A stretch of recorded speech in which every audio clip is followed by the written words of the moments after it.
ഏവർക്കും നമസ്കാരം. ഇന്നത്തെ സുഭാഷിതത്തിലേക്ക് ഏവർക്കും സ്വാഗതം. ഇന്നത്തെ വിഷയമായിട്ട് വരുന്നത് ഇതാണ്: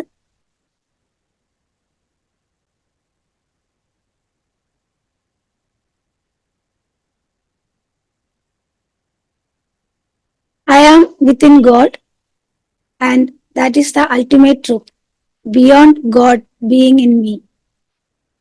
എനിക്കകത്ത് ഈശ്വരൻ ഉണ്ടെന്നത് സത്യം തന്നെ, എന്നാൽ ഈശ്വരനകത്താണ് ഞാൻ എന്നതത്രേ പരമമായ സത്യം.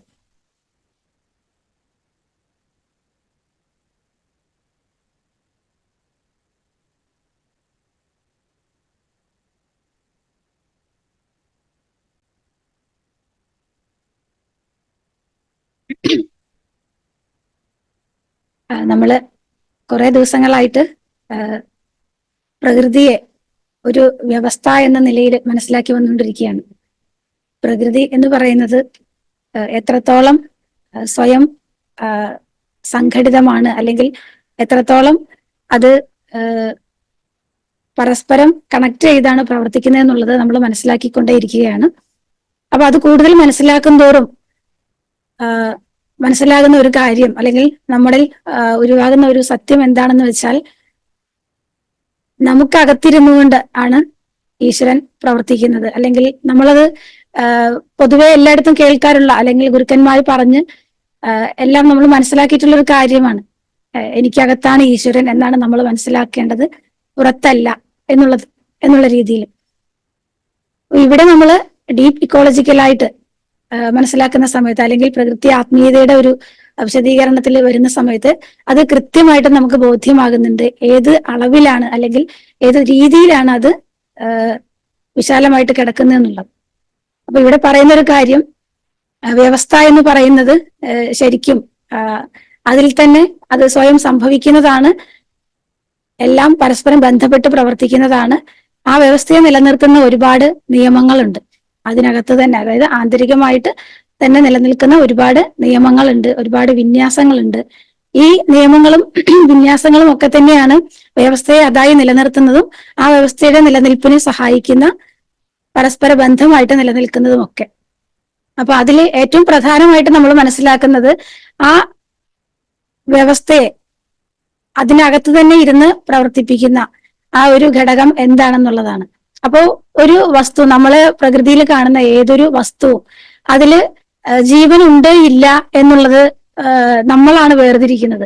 ശരിക്കും പറയുകയാണെങ്കിൽ, അല്ലെങ്കിൽ ഡീപ്പിക്കോളജിക്കലായിട്ട് പറയുകയാണെങ്കിൽ, അതില് ജീവന്റെ അംശം എന്ന് പറയുന്നതിന്റെ ഏറ്റക്കുറച്ചിൽ മാത്രമേ ഉള്ളൂ. അതിൽ ജീവൻ ഇല്ല എന്ന് പറയുന്ന ഒരു അവസ്ഥയില്ല. പക്ഷെ മനുഷ്യൻ ഉണ്ടാക്കിയ വസ്തുക്കളിൽ, അല്ലെങ്കിൽ മനുഷ്യൻ അവന്റെ സൗകര്യത്തിന് വേണ്ടിയിട്ട് ഉണ്ടാക്കിയ സംവിധാനങ്ങളിലൊക്കെയും ഒരു ബാഹ്യ സഹായം ആവശ്യമുണ്ട് അതിനെ പ്രവർത്തിപ്പിക്കാനായിട്ട്. അപ്പോൾ സ്വയം പ്രവർത്തിക്കുന്നത്, സ്വയം പ്രവർത്തിക്കാത്തത് എന്നുള്ള രീതിയിലാണ് നമ്മൾ ജീവനെ മനസ്സിലാക്കുന്നത്. അപ്പൊ ആ സ്വയം പ്രവർത്തിക്കുന്ന ആ ഒരു സംവിധാനത്തെയാണ് നമ്മൾ ജീവൻ എന്ന് പറയുന്നത്. അപ്പൊ അത് നമ്മുടെ ഓരോ കോശത്തിലും, ഓരോ കോശം മുതൽക്ക്, അല്ലെങ്കിൽ നമ്മൾ ഓരോ കോശത്തിലും എടുത്ത് നോക്കുകയാണെങ്കിൽ ആ ജീവൻ എന്ന് പറയുന്നത് ആ ഓരോ കോശത്തിനെയും സ്വയം പ്രവർത്തിപ്പിക്കുന്നത് അതാണ്. അപ്പൊ ആ കോശം എന്ന് പറയുന്നതിനൊരു ഘടനയുണ്ട്, ഒരു രൂപമുണ്ട്. അതുപോലെ ആ കോശത്തിന് കൃത്യമായിട്ടൊരു ഉദ്ദേശമുണ്ട് അത് ഉണ്ടായതിന്. ഇപ്പൊ നമ്മുടെ ശരീരത്തെ മനസ്സിലാക്കുകയാണെങ്കിൽ, ആ കോശം ഉണ്ടായത് ആ ശരീരത്തിന്റെ എന്തോ ഒരു ആവശ്യം, എന്തോ ഒരു ഉദ്ദേശം നിർവഹിക്കാനായിട്ടാണെന്നുള്ളതാണ്. അതുപോലെ ആ കോശത്തിന് കൃത്യമായിട്ട് അത് എങ്ങനെ, ഏത് രീതിയിൽ പ്രവർത്തിക്കണം എന്ന് തീരുമാനിക്കുന്ന ഒരു ധർമ്മതലമുണ്ട്. അതിനെയാണ് നമ്മൾ ആ കോശത്തിന്റെ മനസ്സ് എന്ന് മനസ്സിലാക്കുന്നത്. അതുപോലെ ആ കോശത്തിന് അതിന്റെ സഹകോശങ്ങളുമായിട്ട്, അല്ലെങ്കിൽ അതിന്റെ ബാഹ്യമായിട്ടുള്ളതും അതിന്റെ ചുറ്റുപാടുള്ളതുമായിട്ടുള്ള മറ്റു കോശങ്ങളുമായിട്ട് പ്രവർത്തിക്കുന്നതിന് കൃത്യമായിട്ട് എന്താണോ വേണ്ടത് അത് അങ്ങോട്ടും ഇങ്ങോട്ടും മനസ്സിലാക്കുന്നതിനായിട്ട്, അല്ലെങ്കിൽ കമ്മ്യൂണിക്കേറ്റ് ചെയ്യുന്നതിനായിട്ടുള്ള ഒരു അറിവുണ്ട്. അത് നമ്മൾ അനുരൂപണം എന്നുള്ള രീതിയിൽ, പൊരുത്തപ്പെടൽ എന്നുള്ള രീതിയിലൊക്കെ നമ്മൾ മനസ്സിലാക്കുന്നുണ്ട്. അതുപോലെ ആ കോശത്തിന് അതിന്റെ ചുറ്റുപാടുമായിട്ട് നിലനിൽക്കുന്നതിന് ഒരു ബലം, അല്ലെങ്കിൽ ഒരു ശക്തി നൽകിയിട്ടുണ്ട്. അപ്പൊ ഇങ്ങനെ എല്ലാ തരത്തിലും ആ ഒരു കോശത്തിന് പോലും, അല്ലെങ്കിൽ ഒരു കോശം മുതൽക്ക് തന്നെ നിലനിൽക്കാൻ ആവശ്യമായിട്ടുള്ള എല്ലാ ഘടകങ്ങളും ചേർത്തിണക്കിയാണ് അത് മുന്നോട്ട് പോകുന്നത്. അല്ലെങ്കിൽ അങ്ങനെയാണ് ആ ജീവൻ എന്ന് പറയുന്നത് സ്വയം പ്രവർത്തിക്കുന്നത്. ഇത് ഈ കോശങ്ങൾ ചേർന്നുള്ള കലകൾ ചേർന്നുള്ള അവയവങ്ങൾ ചേർന്നുള്ള നമ്മുടെ ഈ ശരീരം എന്ന് പറയുന്ന ആ നിലയ്ക്ക് വരെ ഈ കോശങ്ങളുടെ ജീവൻ, കലകളുടെ ജീവൻ, അവയവങ്ങളുടെ ജീവൻ ഇങ്ങനെ ചേർന്നുള്ള ശരീരത്തിന്റെ ജീവനായിട്ടാണ് പ്രവർത്തിക്കുന്നത്. ഇത് നമ്മുടെ ശരീരം എന്നുള്ള നിലയ്ക്ക് നമ്മൾ മനസ്സിലാക്കേണ്ടതാണ്. അപ്പോൾ ആ കോശം എന്ന് പറയുന്നതിന്റെ സ്വയം നിയന്ത്രണം അല്ലെങ്കിൽ സ്വയം നിർദ്ധാരണം ചെയ്യുന്ന ആ ജീവൻ എന്ന് പറയുന്ന അവസ്ഥ വെച്ച് നോക്കുകയാണെങ്കിൽ കോശത്തിന്റെ അല്ലെങ്കിൽ സത്തയുടെ നിലയ്ക്ക്, ഇപ്പൊ നമ്മൾ സത്ത എന്നുള്ള നിലയ്ക്ക് നോക്കുകയാണെങ്കിൽ ആ കോശത്തിന്റെ അവസ്ഥ പോലെ തന്നെ അതിനെ പ്രവർത്തിപ്പിക്കുന്നത്, അതിന്റെ അകത്തിരുന്ന് അതിനെ ചലിപ്പിക്കുന്നതെല്ലാം ആ ജീവനാണെന്നുള്ളതാണ്. എന്നാൽ ആ കോശം എന്നുള്ളത് എന്താണ്? അത് അതിന്റെ കലകളുടെ ആവശ്യാർത്ഥം. കലകൾ എന്ന് പറയുന്നത് എന്താണ്? അതിന്റെ അവയവങ്ങളുടെ ആവശ്യാർത്ഥം. അവയവങ്ങൾ എന്ന് പറയുന്നത് എന്താണ്? ഈ ശരീരത്തിന്റെ ആവശ്യാർത്ഥം, ഈ ജീവി എന്ന നമ്മുടെ ആവശ്യാർത്ഥം. ഇങ്ങനെയാണ് അതിന്റെ ഒരു ക്രമം വരുന്നത്. അപ്പൊ ആ ഉപരിവ്യവസ്ഥ എന്ന് നമ്മൾ പറയുന്നത് നമുക്ക് മുകളിൽ അല്ലെങ്കിൽ നമ്മളുമായിട്ട് കണക്ട് ചെയ്ത് പിന്നെ നമ്മൾ ചേർന്ന് പ്രവർത്തിക്കുന്ന ആ വ്യവസ്ഥ. അപ്പൊ അതിന്റെ ആവശ്യാർത്ഥമാണ് ഇവിടെ എന്തും ഉണ്ടാകുന്നതും ഉണ്ടായിട്ടുള്ളതും. അപ്പൊ നമ്മൾ സത്ത എന്നുള്ള നിലയിൽ നോക്കുന്ന സമയത്ത് നമ്മൾ ഉണ്ടായിട്ടുള്ളത്, നമ്മൾ നിലനിൽക്കുന്ന നമ്മുടെ ഉപരിവ്യവസ്ഥ അല്ലെങ്കിൽ ചുറ്റുപാടിന്റെ ആവശ്യാർത്ഥമാണ്. അപ്പൊ അങ്ങനെ നമ്മൾ നമ്മുടെ സമൂഹം അല്ലെങ്കിൽ ആ സമൂഹം നിലനിൽക്കുന്ന ജൈവരാശി, ആ ജൈവരാശി നിലനിൽക്കുന്ന സൗരയൂഥം അല്ലെങ്കിൽ ഭൂമി, സൗരയൂഥം, അങ്ങനെ പ്രപഞ്ചം, ഇങ്ങനെ നമ്മൾ ഈ ക്രമത്തിൽ നമുക്ക് മുകളിലേക്ക് വരികയാണെങ്കിൽ അവിടെയും നമ്മളെ നിലനിർത്തുന്നത് അല്ലെങ്കിൽ നമ്മളെ എല്ലാത്തിനെയും പരസ്പരം കണക്ട് ചെയ്ത് നിലനിർത്തുന്നത് നമുക്ക് അകത്തുള്ള ജീവനാണെന്ന് മനസ്സിലാക്കാൻ സാധിക്കും. എന്നാൽ നമ്മുടെ അകത്തുള്ള ജീവനെ പ്രവർത്തിപ്പിക്കുന്നത് നമ്മുടെ ഉപരിവ്യവസ്ഥയായിട്ടുള്ള അല്ലെങ്കിൽ നമ്മുടെ ഉപരിവ്യവസ്ഥയായിട്ടുള്ള ഏതാണോ തലം വരുന്നത് ആ തലത്തിന്റെ ജീവനാണെന്ന് നമ്മൾ മനസ്സിലാക്കാം. ഇത് ഇങ്ങനെ തന്നെയാണ് അതിന്റെ ഭൗതികമായിട്ടുള്ള അല്ലെങ്കിൽ ധർമ്മപരമായിട്ടുള്ള അല്ലെങ്കിൽ ആത്മീയമായിട്ടുള്ള അല്ലെങ്കിൽ അറിവിന്റെ അല്ലെങ്കിൽ ജ്ഞാനീയമായിട്ടുള്ള അല്ലെങ്കിൽ ചൈതന്യപരമായിട്ടുള്ള എല്ലാ ക്രമങ്ങളും ഈ രീതിയിലാണ് വരുന്നത്. അപ്പോ ഈ സത്ത നിലനിൽക്കുന്നത് അതിന്റെ ജീവനെ അടിസ്ഥാനമാക്കിയാണ്. എന്നാൽ ഈ സത്തകൾ മുതലുള്ള എല്ലാ ജീവനെയും ചേർന്നാണ് ഈ പ്രപഞ്ച ജീവൻ എന്ന് പറയുന്ന ആ ക്രമത്തിലേക്ക് വരുന്നത്. അപ്പോ ഈ പ്രപഞ്ച ജീവനകത്താണ്, അതിന്റെ ആവശ്യാർത്ഥമാണ് സത്തയുടെ ജീവൻ ഉണ്ടായിട്ടുള്ളത്, സത്ത പ്രവർത്തിക്കുന്നതെല്ലാം.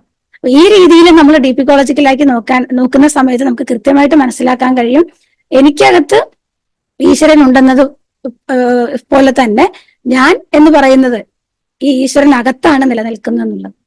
അപ്പൊ അത് വളരെ വലിയൊരു താത്വികമായിട്ടുള്ള ഒരു തലമാണ് ഈ ഒരു സത്യം എന്ന് പറയുന്നത്.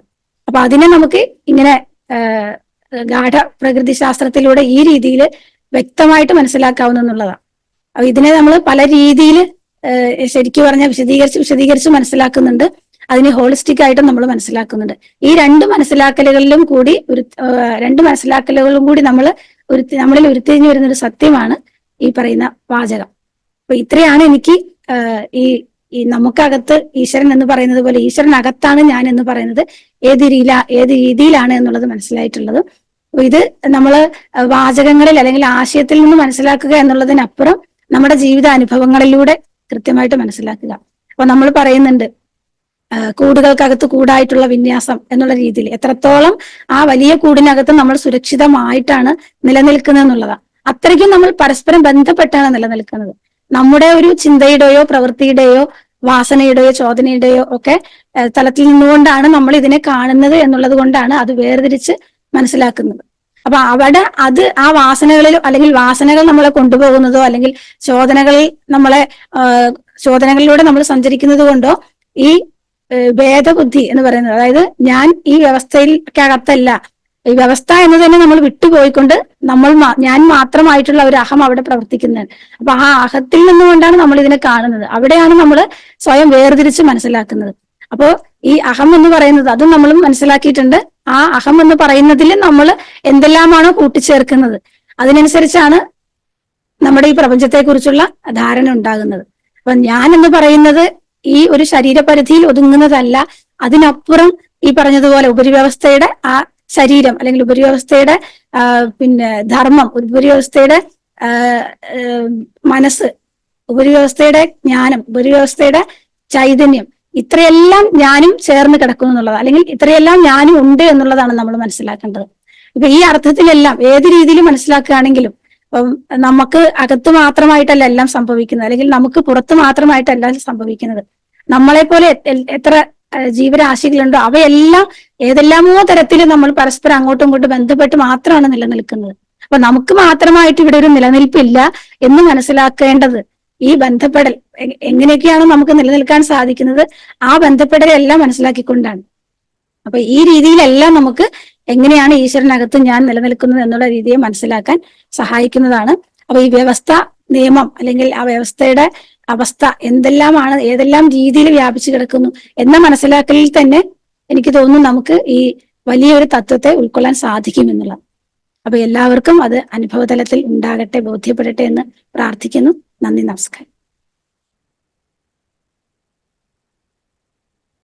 ഈ വിഷയം ഇഷ്ടമായെങ്കിൽ ഒന്ന് ലൈക്ക് ചെയ്യുക, കമന്റ് ചെയ്യുക, ഷെയർ ചെയ്യുക.